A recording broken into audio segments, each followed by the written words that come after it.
Hello friend, स्वागत है आपका मेरे चैनल में। एनसीएल के HEMM ऑपरेटर 2020 के दूसरे मॉडल पेपर के लिए। तो आइए देखते हैं 100 क्वेश्चन।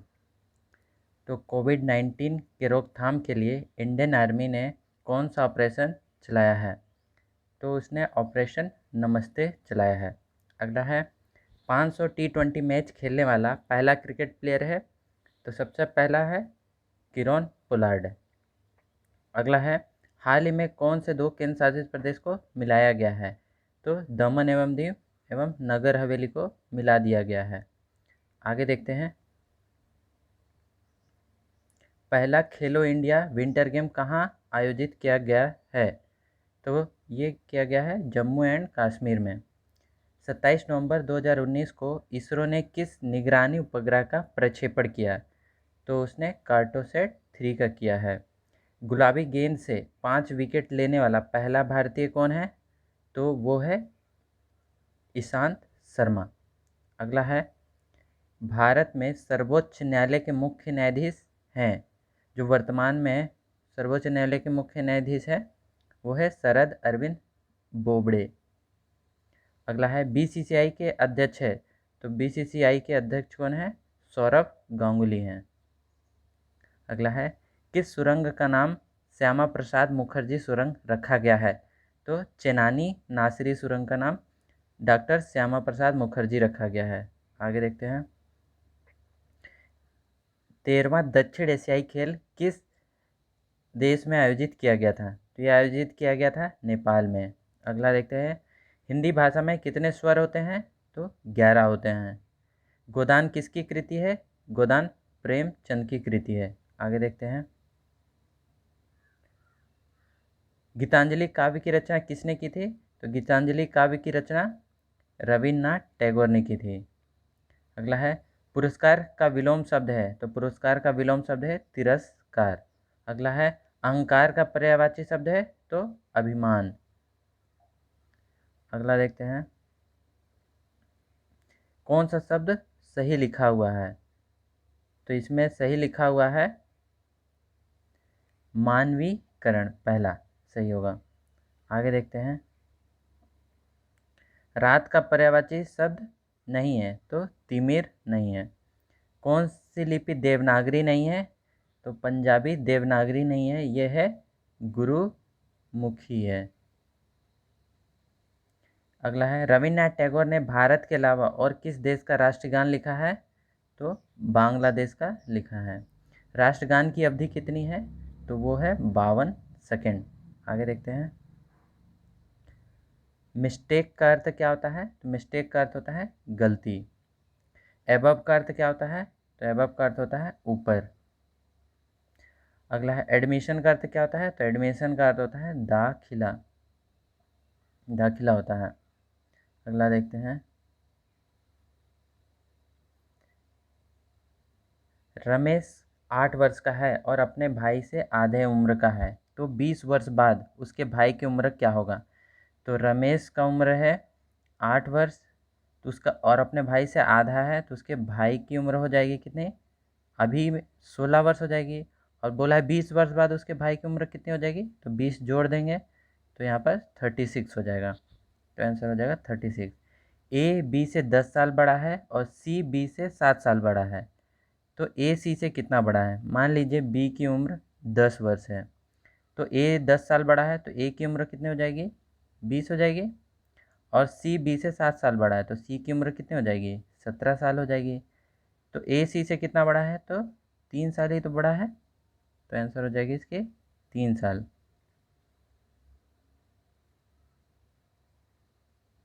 हो जाएगी 3 साल। एक बर्तन में 1/7 भाग पानी भरा है, बर्तन को पूरा भरने के लिए और कितना भाग पानी भरना पड़ेगा?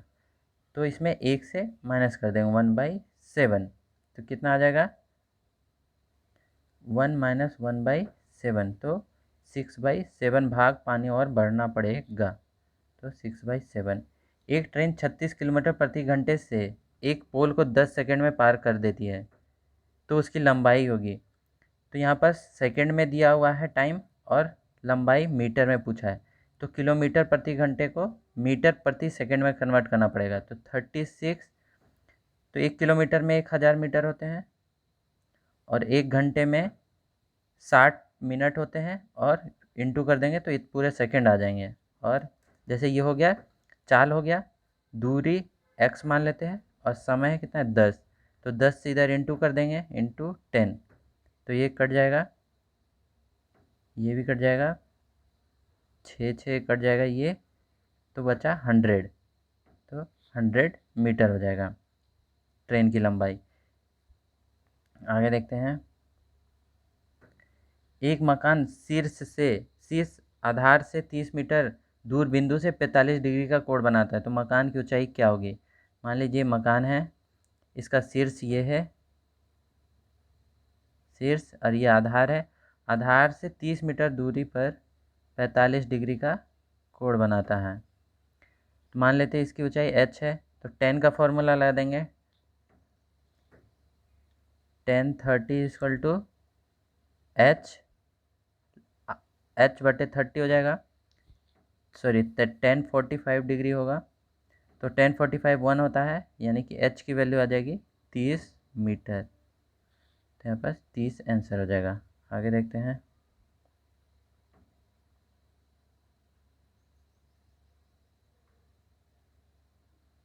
एक 4 मीटर वर्गाकार खेत को 3 मीटर खोद कर उसमें पानी भरना है, तो उसमें कितना पानी आएगा।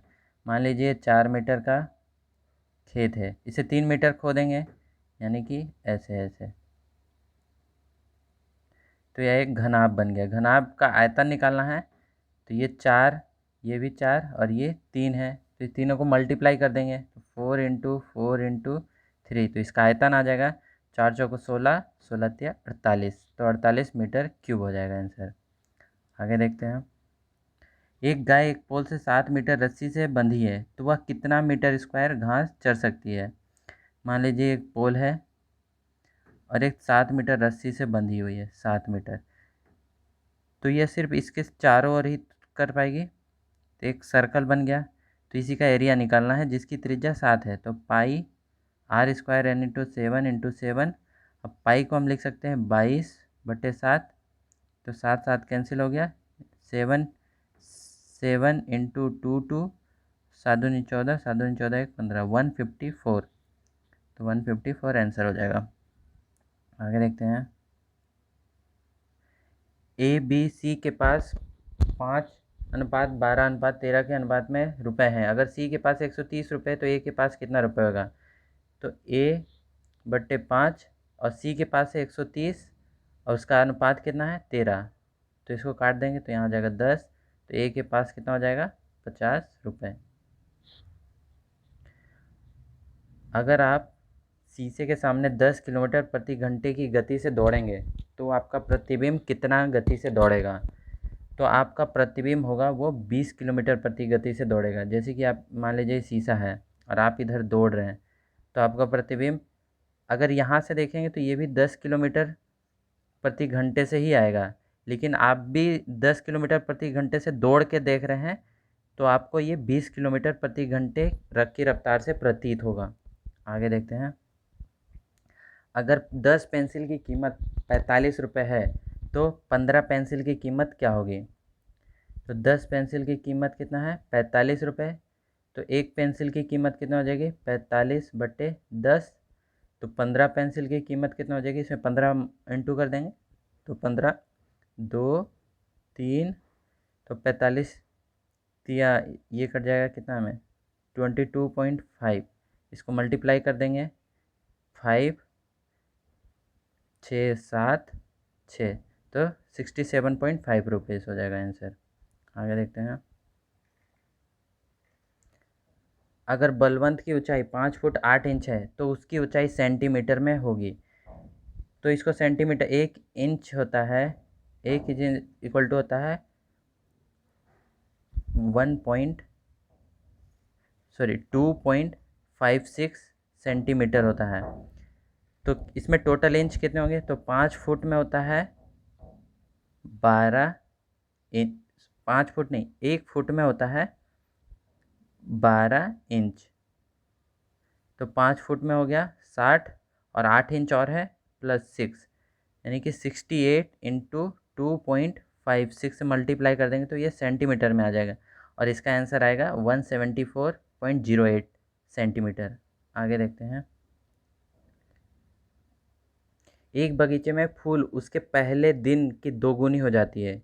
अगर आज फूलों की संख्या 7 है तो 3 दिन बाद फूलों की संख्या होगी, यानी कि अपने अगले वाले दिन अभी जो है उससे दुगना हो जाता है। अगर आज 7 है तो इसका अगला दिन कितना हो जाएगा 14, फिर उसके अगले दिन कितना हो जाएगा 28, फिर उसके अगले दिन कितना हो जाएगा 56। तो अगले 3 दिन बोला था, 1 दिन 2 दिन 3 दिन, तो 56 आंसर हो जाएगा। आगे देखते हैं। एक जंगल में शेर और मोर है, उनके कुल सिर की संख्या 50 है और कुल पैर की संख्या 160 है। तो शेर की संख्या बताओ। शेर की संख्या, शेर के पैरों की संख्या 4 होती है। अगर 4 लेग वाला है तो आपको फॉर्मूला लगाना है 2h minus L divide by 2।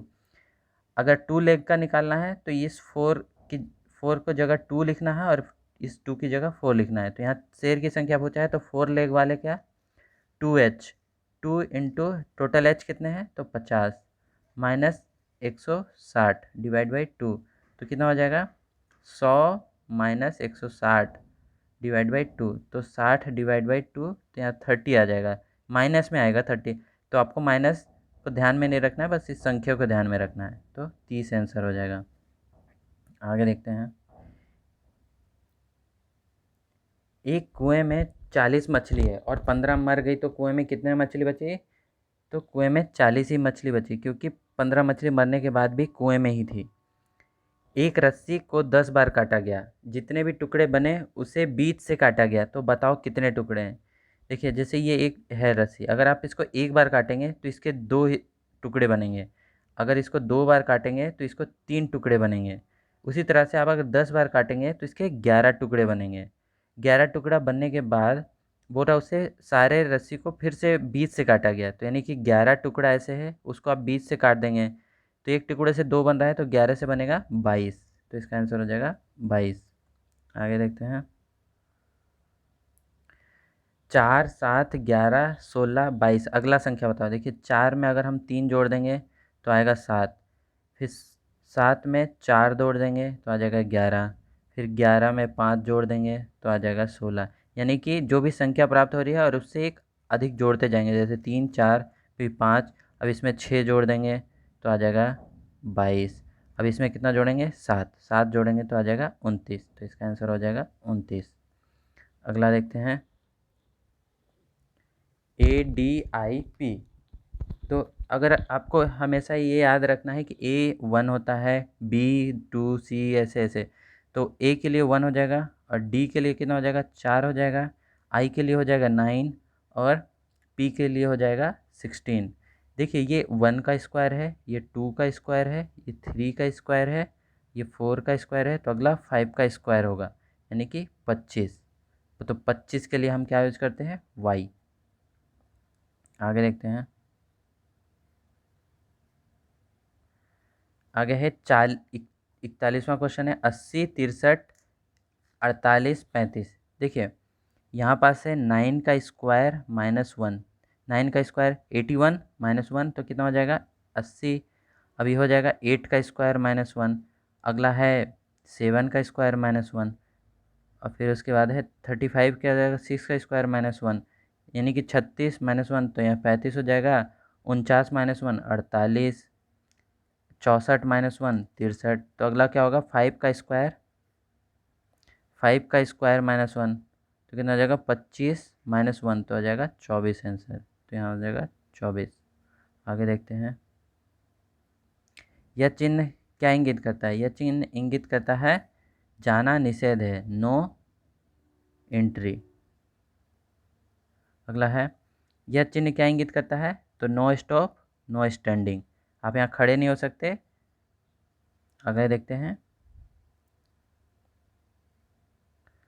RTO form 24 में क्या है? RTO फॉर्म 24 में है मोटर गाड़ी का रजिस्ट्रेशन।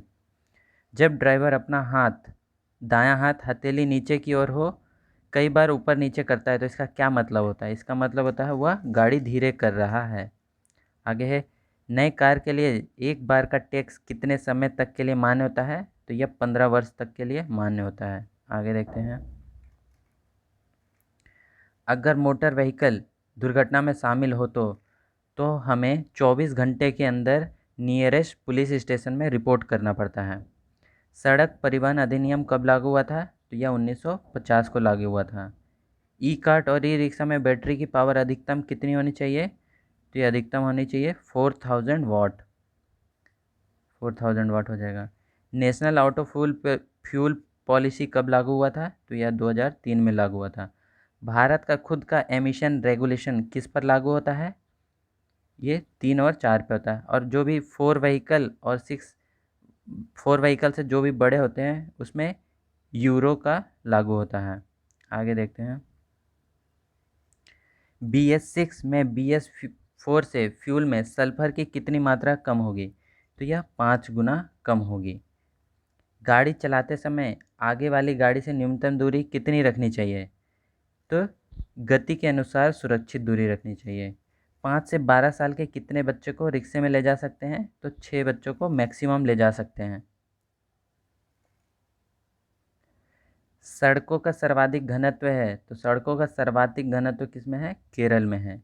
भारत का मैनचेस्टर कहा जाता है, तो यह अहमदाबाद को कहा जाता है। काकरा पार न्यूक्लियर पावर प्लांट कहाँ है? तो यह है गुजरात में। इसका गुजरात सही आंसर होगा। किस ऐश को जैक ऑफ ट्रेड्स कहा जाता है? यह मैग्नीज को कहा जाता है। बाघ परियोजना कब लागू हुआ था? तो 1973 में लागू हुआ था। केवलादेव पक्षी अभयारण्य किस राज्य में है? तो यह है राजस्थान में। आगे देखते हैं। रेगुर मिट्टी किसे कहते हैं? तो रेगुर मिट्टी काली मिट्टी को कहते हैं। नोट छापने के कागज़ का कारखाना कहाँ है? तो यह है होशंगाबाद में, मध्य प्रदेश में। टेलीग्राफ का आविष्कार किसने किया था? तो टेलीग्राफ का आविष्कार थॉमस एल्वा एडिसन ने किया था। आगे है। भू शिखर सम्मेलन, पहला भू शिखर सम्मेलन कहाँ हुआ था? तो रियो डे जेनेरो में हुआ था। यह ब्राज़ील की राजधानी है। अंतिम मुगल शासक था बहादुर शाह जफर। 1857 के समय भारत का गवर्नर जनरल था तो कैनिंग था।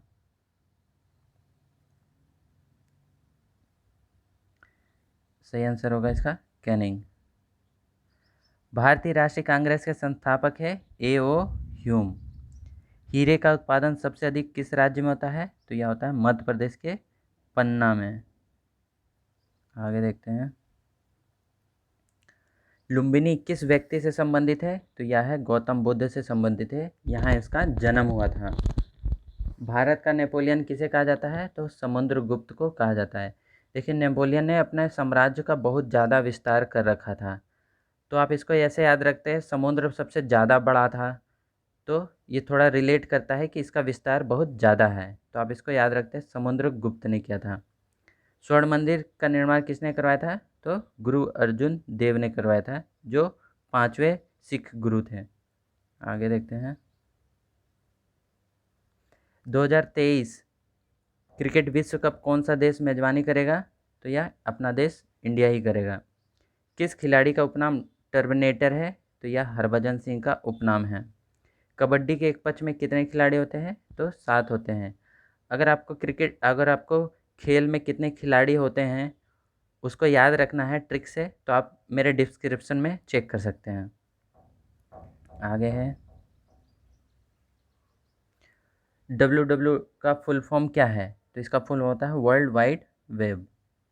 भारत का पहला उपग्रह है, तो भारत का पहला उपग्रह आर्यभट्ट। जो आर्यभट्ट था वो सोवियत संघ से छोड़ा गया था, लेकिन अगर ये पूछा जाए कि भारत की भूमि से छोड़ा गया पहला उपग्रह कौन सा था, तो वह था रोहिणी RS-1। चावल का उत्पादन सबसे बड़ा उत्पादक राज्य कौन सा है? तो यह है पश्चिम बंगाल। अगला देखते हैं। राष्ट्रीय राजमार्ग का चौराहा है, तो यह है कानपुर। जो राष्ट्रीय राजमार्ग है वह दिल्ली, मुंबई, चेन्नई और कोलकाता को जोड़ता है। ये चौराहा हो गया और कानपुर इसका चौराहा का केंद्र हो गया। पृथ्वी अपने अक्ष पर कितनी झुकी हुई है? तो 23/12।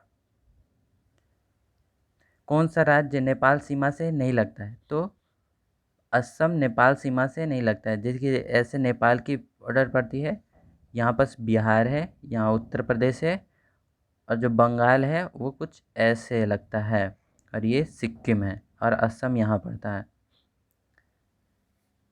अगला देखते हैं।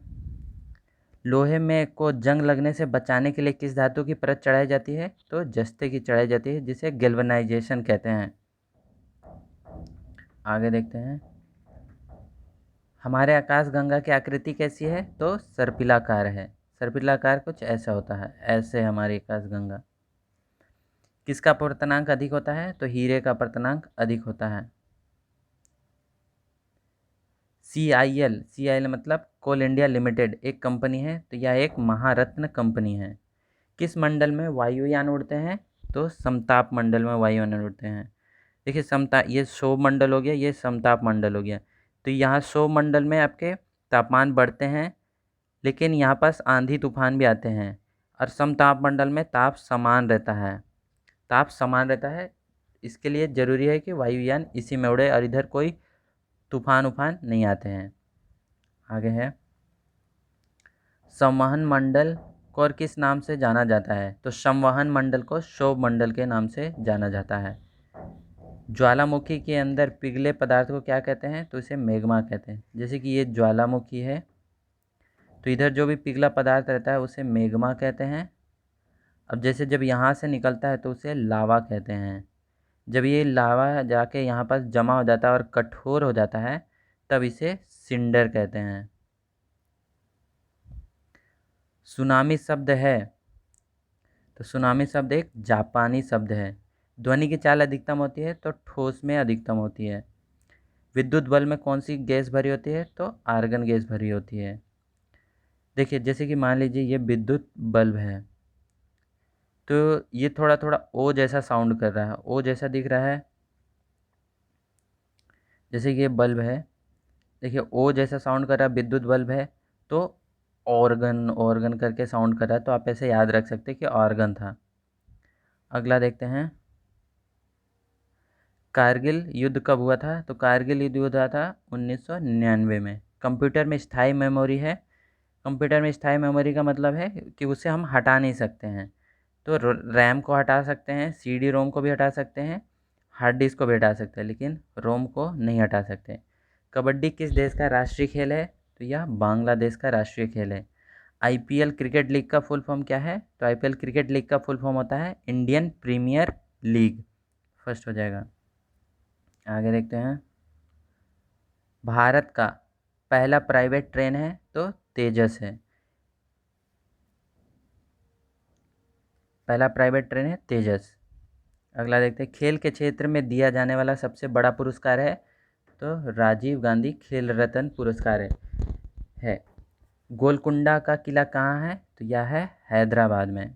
अगला है। विश्व श्रमिक दिवस कब मनाया जाता है? तो 1 मई को मनाया जाता है, जिसे मजदूर दिवस कहते हैं। विश्व का सबसे लंबा बांध कहाँ है? तो सबसे लंबा बांध है हीराकुंड में। यात्रियों को ढोने वाले जहाज को कहा जाता है? तो इसे लाउडर कहा जाता है। अगर दोस्तों आपको अगर ये मॉडल पेपर अच्छा लगा हो तो आप मेरे चैनल को सब्सक्राइब कीजिए, लाइक कीजिए और अपने फ्रेंड के साथ शेयर कीजिए, और इसी तरह के चैनल को देखने के लिए अपडेट रहिए। धन्यवाद।